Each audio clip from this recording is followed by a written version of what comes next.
the Coders Campus podcast, where you'll learn how to code from one of the best teachers in the industry. Whether you're an absolute beginner or a seasoned pro, the Coders Campus podcast will teach you what you need to know to master the art of programming. And now, your host, Trevor Page. Ladies and gentlemen, my fellow coders, welcome to this episode of the Coders Campus podcast, which is number 7, I believe, if I'm not mistaken. Let me double check. Yes, we are at number 7, lucky number 7. So you can go to coderscampus.com/7 to get the show notes for this episode. But really, all the notes that I'm going off of are all from episode 5, because the blog post I did for episode 5 was so huge that it's taken me 3 podcast episodes to cover all of the material. So today we're going to be continuing our talk on Thymeleaf and how wonderful it is. And we're going to be diving into two more topics. One is constructing dynamic URLs with Thymeleaf, because URLs and creating URLs inside of web applications is just sort of the foundation, one of the foundation points of creating a web application. And another thing we're going to be talking about is iteration and sort of advanced iteration techniques within Thymeleaf, and sort of what you can do. I shouldn't say advanced iteration techniques, but advanced things that you can do while iterating, and sort of the code that you can use and whatnot, which draws from stuff that we could always do inside of the C JSP tag libraries that we used to use way back when we weren't using something like Thymeleaf. All right, cool. So that is what is on tap for today. Let's dive right into the good stuff. So, at some point in your web application coding journey, you're likely going to run into a situation where you're going to need to generate some sort of a dynamic URL. So this means that you're going to need to create a URL that contains information that will vary depending on the situation. Again, it's a URL that contains information that will vary depending on the situation that is presented to it, I suppose you could say. Let's say, for example, a very common scenario is when you want to click on a link to see more information about a specific row in your database. Okay, so you want to be able to dive into a specific entity, let's say. So you have to click on that entity and dive in to view it and more of the information that it carries in more detail. All right. So let's say for our specific scenario, let's say we want to have a page that lists out perhaps like all the links for our food diary items. Okay, so we have a bunch of food diary items, and we want to be able to list them out, and we want to be able to see all of them, and this is the type of food that you had for dinner, and then you can click on that, and then it would give you more details about it, like when specifically you had that meal, how much it cost, that kind of thing. All right, so you just picture a list of you can even maybe create dates and stuff like that. We're not going to go so far as to say, on this date, here's what you ate for breakfast, lunch, and dinner. But you could sort of think of it that way. We're going to list out breakfast, lunch, and dinner, for all the food items that we have from start to finish. List them all out on the same page, and then that's it. It just gives you the detail of the meal type. So in other words, breakfast, and then what you had as the food. So breakfast, and then oatmeal, and then lunch, salad, and then dinner, pizza. Right? Those are links, and you can click on them, and then it shows you more information about that particular meal. So think about that. When you're creating those pieces of content, that each of those rows of text, when you click on them, each of them are going to go to a different page, a different URL. And that, each of the different URLs are going to show you specific information about each of those meals, right? So this is actually dynamically creating URLs. We need to dynamically assign a URL to every single one of these rows of text. So how do we do it? Well, we make use of Thymeleaf, of course. Thymeleaf allows us to iterate through items. We've seen this before. We can do a th each, so th:"each. And we're going to put this inside of a div tag. So we'll do a div tag. So, open angle bracket div th:"each equals, and then inside of our double quotes, we're going to do the iteration for the for each loop, which inside of Thymeleaf, you give the variable name of the individual object first. So just like you were to do in Java or JavaScript, when you do your for each loop, you need to declare at least in Java, you declare the data type, and then the variable name that you want to use that's going to be assigned to every single one of the items as it's iterating through them. Inside of this, we don't have to assign a variable type, so we just have to assign a variable name. So th:"each equals, double quotes, we'll say food diary, so a singular word, food diary, singular, colon, hence the for each loop, we always use a colon, and then we use our Spring expression language, $, curly brackets, and inside of there we say food diaries. So it's the pluralized version, food diaries. And that is making an assumption that food diaries actually exists on the model for our view, so we can actually, that actually should contain something. If it doesn't, then it's just going to skip all of this and do nothing. But assuming that we have something called food diaries defined on our model and it contains some sort of a collection of food diary items, then this will work. We're going to iterate through each of the food diaries and assign it to the variable name called food diary. So that's fine. That's a th each. We've talked about that, I think, in episode 5, if not episode 6. But that we haven't gotten to the dynamic URL creation yet. So here we go. Now, remember, we're iterating through each one of these food diary items. So we're iterating through them. We want to create a link for each one of them. So we can create a link by using the anchor tag, right? So open your angle bracket and then simple HTML stuff. We can define a default. So just like we spoke about in episode 6, in the last episode, we spoke about assigning defaults and how that's how Thymeleaf, wants to work. It wants you to be able to assign defaults so that it works outside of the context of a web server. So we'll assign a default. We'll do an href tag, because href is a standard HTML tag that any old browser will understand. So we'll just, assign any old URL. So this is the default URL. We'll assign, /food-diaries/1. Okay, so food diaries /1. That'll be, it'll just, when you run this outside of a context of a web server, it'll fall back to that href, and it'll just take us to, the food diary item that has an ID of 1, essentially, is what we're pointing at. So that's fine. That's just a default one. We can sort of ignore that for now. The more important one now, the actual dynamic one, we can now use a Thymeleaf tag, and you might be familiar with it. It's called href.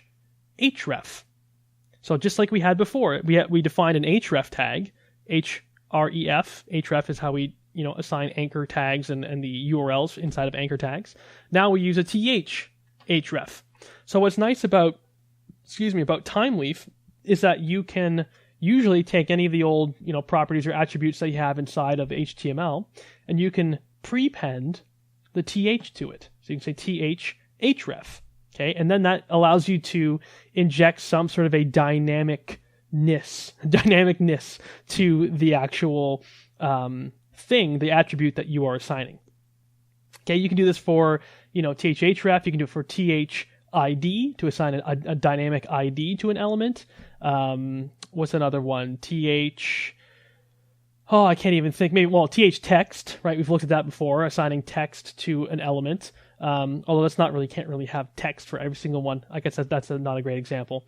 What's another? Anyway, it doesn't matter. You get the idea. Href or ID or whatever sort of standard HTML, standard definition HTML stuff you have in terms of properties, you can probably put a th in front of it, and that makes it dynamic. So we can do a href equals double quotes. And here you might be tempted to want to put the Spring expression language. But actually we don't use Spring expression language here. We use something called the at syntax. And that's what is defined inside of Thymeleaf. So instead of putting $ curly brackets, you use the at symbol, curly brackets. Okay? So at symbol, curly brackets, and then inside of here you can put your URL. Now you can put any sort of URL you want in here. You can put a relative tag URL. So you can put, /food diary /1 if you want to. But that's just, there's going to be nothing dynamic about it because you're just hard coding food diaries /1. You could put an actual full reference, what's it called? When you have the full path reference, I forget the name of it. Anyway, you just put a full HTML, a URL in there. So like http://coderscampus.com, right? You can still do that as well. That's the full path that you just put it in there, and so be it. Even though you've wrapped it inside of the at syntax, the at and then curly brackets, it's still going to treat it as a plain old URL, and it's still going to resolve the final version of it, the final version of the href, to be just that. But we don't want to do that. Those are boring things. We want to do something dynamic. So what we're going to do is, since each one of these food diary items that we're iterating through, don't forget we're iterating through them, each one of them is going to have their own IDs, right? So we want to make use of that. We want to take the ID, and that's what we want to point towards when we're creating our URL.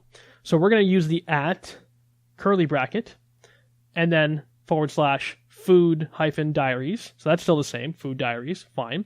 / and then instead of hard coding the number 1 or another ID in there, we're going to declare an ID, just like we do inside of Java when we're creating path variables inside of Spring using our request mapping annotations.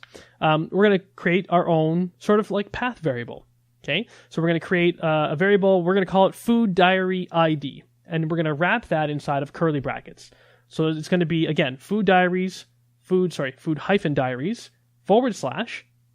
curly bracket, food diary ID, close curly bracket. Okay, so that's us declaring sort of the variable name that you want to use for this path variable, because it's going to be a variable URL on this, for this path, right?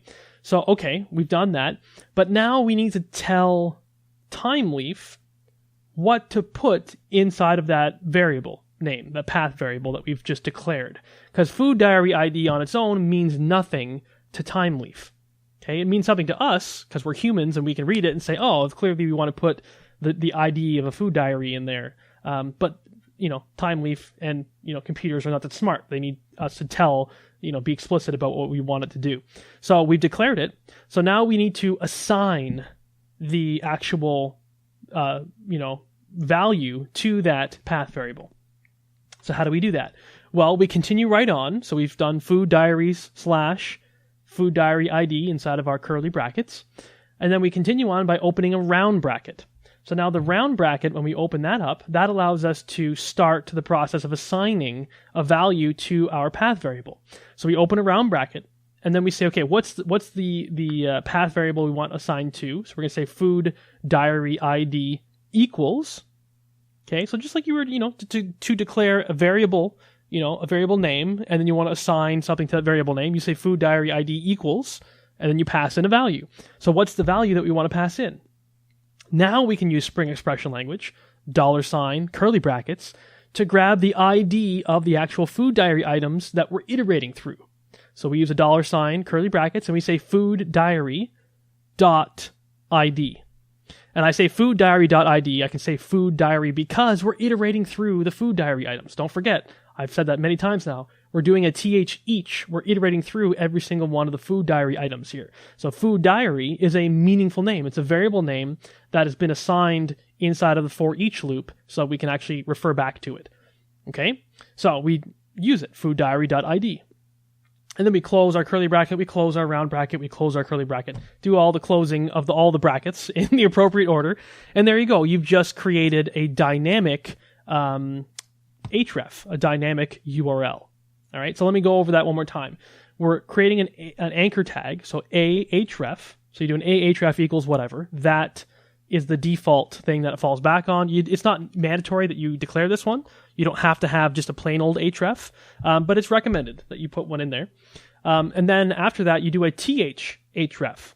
And this is where we can do our dynamic stuff. So you do a href equals, double quotes, at syntax. So not Spring expression language. We use the at syntax. We say at, and then curly brackets.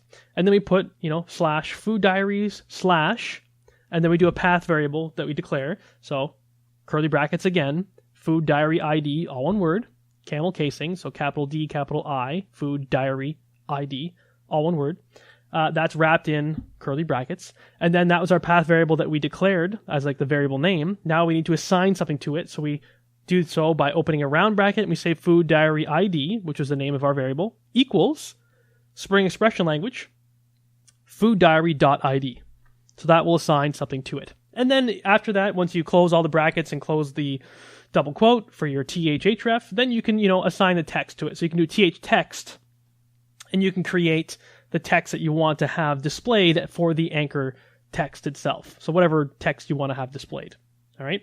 For me, I just appended the meal type with the food name itself. So I just did meal type plus colon plus food diary.food.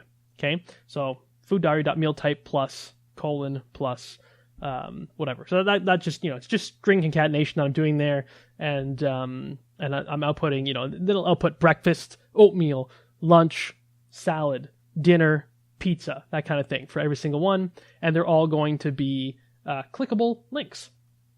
Cool. So now, naturally, the next sort of thing that you might ask me or ask yourself is, okay, that's great. You can create a URL with, a parameter in there, a path variable in there. But what about multiple path variables? Is there a way to do that? And the answer is, of course, right? Of course there's a way to do that. So let's say that we want to create, let's see, for the sake of, how would we do this? What's a good example?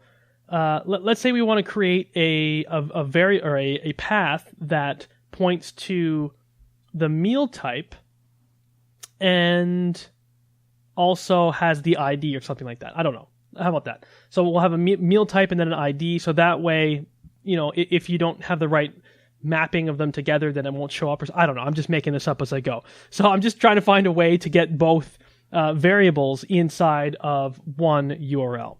So like I said, we want to have a meal type in there and we want to have the food diary ID in there. So how do we do that? Same thing. We're going to have a th each loop that's going to iterate through every single food diary item in the collection. We're going to create an anchor tag with an href, standard href that'll fall back on. So let's see, the fallback URL will be, /food diaries /dinner/1. Let's say, for example. So that means that, food diary ID 1 is a dinner or something like that. Fair enough. But how do we make it dynamic? How do we get multiple path variables inside of one URL? So again, we use our href equals, double quotes, at syntax, so at curly brackets. Same thing, /food-diaries. And then we want to have meal type followed by food diary ID. So we can do /meal type wrapped in curly brackets /food diary ID wrapped in curly brackets. Okay, so it's the same thing. We're essentially defining not only the actual path variable itself, but we're also defining where we want it to appear.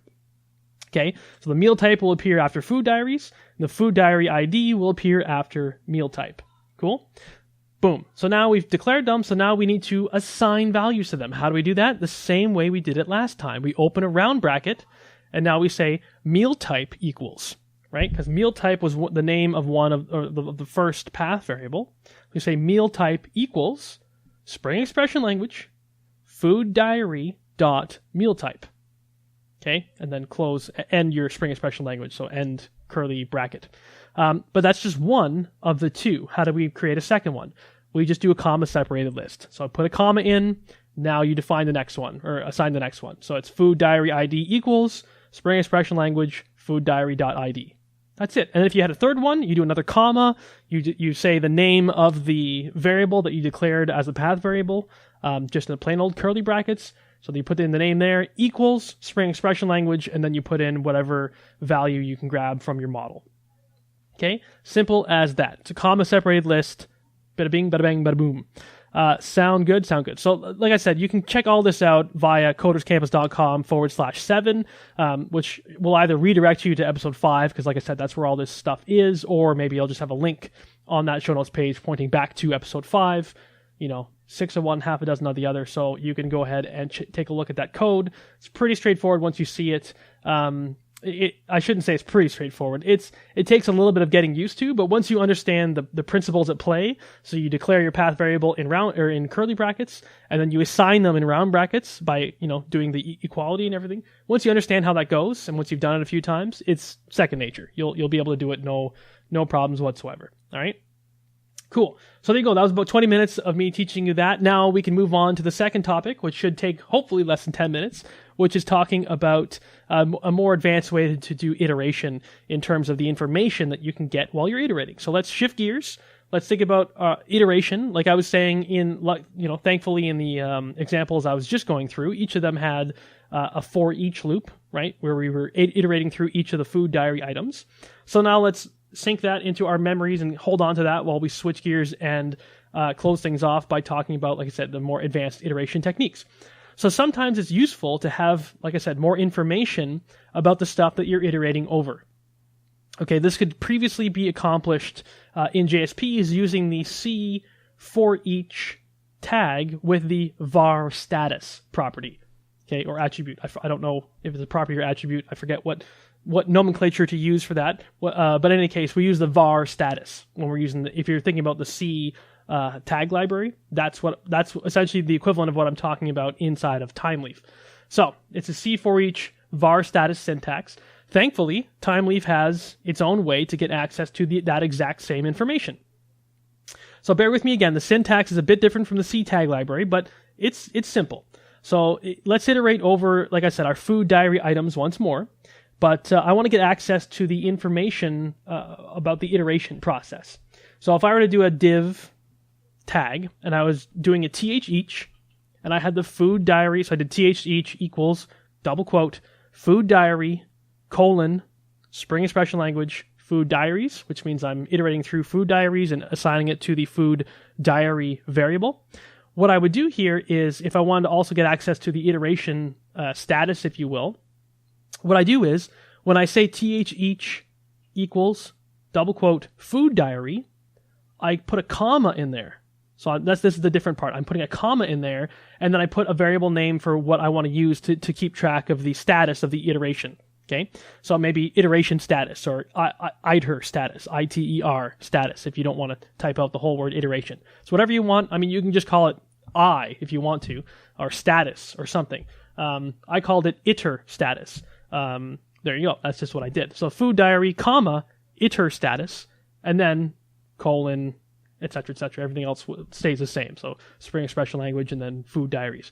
So there we go. Now we have sort of declared the variable called iter status, or iter status, however you want to pronounce it.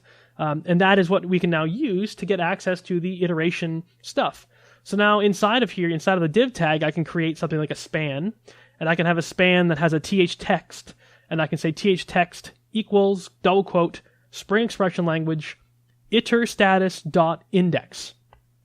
Okay, and that would print out the index of the iteration of whatever item we're currently iterating over. Or I can do a span and have a th text equals, double quote, Spring Expression Language, iter status dot odd. Okay, you can do a dot odd or a dot even, right? And that returns a Boolean value of true or false, depending on if it's an odd and you're looking for odd, or if it's even and you're looking for even. What I did was I just said iter status dot odd question mark. So I did a ternary operator here, question mark, and then I put odd colon even as in quotes. So in other words, if it's an odd index of the iteration, then I'm going to print out odd. If it's an even iteration, then it's going to go to the false for iter status dot odd will be false. So then it prints out even. So essentially, if I had those two spans inside of my div tag, then essentially what it would look like, what it would print out would be 0, because we're printing out the index first. So it would say 0 even, right? Because 0 is even. And then it would do a new line. It would say 1 odd. And then it would do a new line, 2 even, 3 odd, 4 even, 5 odd. So it keeps, prints out the index, and it prints out whether or not it's an even or an odd index. So there you go. That's as simple as it gets. We use the iter status or whatever. Like I said, the way to get access to the iteration status is to use a comma after you declare the variable name that you're going to use in your for each loop for each of the individual items. And I even have a full list, a link that you can click on to get the full list of all the stuff that you can do inside of the, in terms of the iteration index and whatnot, and the iteration stuff that you can get access to. You can get the index, you can get the count, you can get the size, you can get the current property, whether it's even or odd, the first or last, and probably a couple other things I don't even know. But there's a bunch of stuff that you can do for keeping track of what you are iterating through and how you're iterating through it. Okay, that's all a part of what you can do inside of Thymeleaf. So the beautiful thing, to wrap up more or less everything that I've been talking about here, is Thymeleaf takes stuff that it exists in multiple tag libraries previously. Like I said, it was inside the C tag library. It was inside of the form tag library. It was inside of the format tag library. And there's probably even more tag libraries that are out there that we used to have to use in conjunction with JSPs to get all this functionality into our programs. But now we can do it with one library, with just Thymeleaf. And not only that, Thymeleaf allows us to get away from using JSPs and moves us towards using plain old HTML, which is just good practice. Okay? So Thymeleaf, completely the wave of the future. I put my 100% faith behind it. My Trevor Page stamp of approval goes on Thymeleaf. It's, like I said, not too difficult to get up and running with it, not too difficult to understand it. When you use it alongside Spring Boot, it's a complete breeze to start to use it. There's no setup necessary. Otherwise, it's a very simple, Maven import that you need to do for it, dependency, import in your POM file. So it's very easy to get up and running with. And I can't say enough good things about it. Guys over at Thymeleaf, I tip my hat to them. Thank you guys so much if you're listening to this for creating Thymeleaf. All your hard work and effort is paying off because clearly Trevor Page is talking about it. Ooh, it must be so important now. Anyway, so awesome. Thank you so much for listening to this. As I said, I will stress, I have my competition here, my contest is almost half over, because I think I launched this podcast on July 1st, and I think I said I would have 8 weeks to go for this whole contest. So what does that bring us to? 1, 2, 3, 4, 5, let me see, 6, 7, 8. So August 26th is when this contest ends. And if you don't know what contest I'm talking about, it's a contest where you can leave a rating and review for this podcast, and you can get a cash reward, or you can get free 2-month memberships to my Coders Campus membership platform. So where you can go and you can get access to all the tutorials I've ever made, plus all the assignments, all the tests, all the quizzes, all of the homework exercises, access to the forums where you can go and ask questions and get answers directly from me, from Trevor Page, the guy you're hearing on this podcast. Plus, I can't even think of all the stuff that you get inside of Coders Campus. It's the most comprehensive package of stuff I've ever put together. You get access to everything essentially I've ever made, and it's all bundled in something called Coders Campus, and it's yours for free for 2 months if you, like I said, leave a rating and review, and you get picked as one of the winners. So if you want to leave a rating and review for this podcast, you can go to coderscampus.com/iTunes. So currently I'm getting all of the I'm running this contest through iTunes because that's where all the eyeballs or earlobes are in terms of listeners to podcasts. They're all in iTunes. That's where the vast majority of them are. So if you don't have iTunes, you unfortunately have to install it on your computer. I know it's a pain, but hey, you could win, like I said, $100 cash prize. Giving away a Amazon gift card, $100 Amazon gift card to the first place winner. And for second and third place, I'm just going to give away the Coders Campus memberships for 2 months, and I'm also giving away the Coders Campus membership for 2 months for the first prize winner as well. That was a really convoluted way to say first prize winner gets $100 gift card through Amazon plus the membership. Second and third place winners get the Coders Campus membership. So go to coderscampus.com/iTunes, leave a rating and review, and then email it to me. Okay, take a screenshot of it, email it to me. The reason why I'm asking you to do that is you don't put your email address inside of iTunes. You could if you want. If you want to, that would be valid for, you could do that. If you don't want to email me, then you could just put your email address in there, but then it's kind of public. Everyone will see your email address, and iTunes might even block it. I don't know what their policy is for putting email addresses in reviews, but anyway, so do that at your own risk, but I would prefer you just take a screenshot, send it to me. My email address is trevor@craftycoder.com. Coder does not have an E in it. Trevor@craftycoder, CRAFTYCODR.com.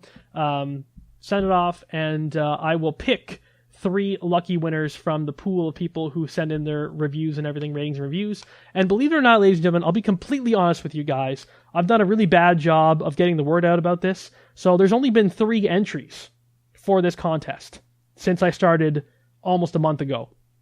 Okay, terrible job on my part. I wanted to get at least 50 reviews, 50 being 50. I've got 3 right now. I really need to step it up and get you guys to leave ratings and reviews. But right now, as it stands, you have a very good chance of winning any of the 3 prizes. Right now, if you've sent in a rating review and emailed me, you have a 33% chance of winning the grand prize. So that's pretty darn good for those who have already emailed me their screenshots. So I would encourage you to do so. I don't know if I'm going to hit the 50 that I wanted. So you have a really good chance of winning the grand prize right now.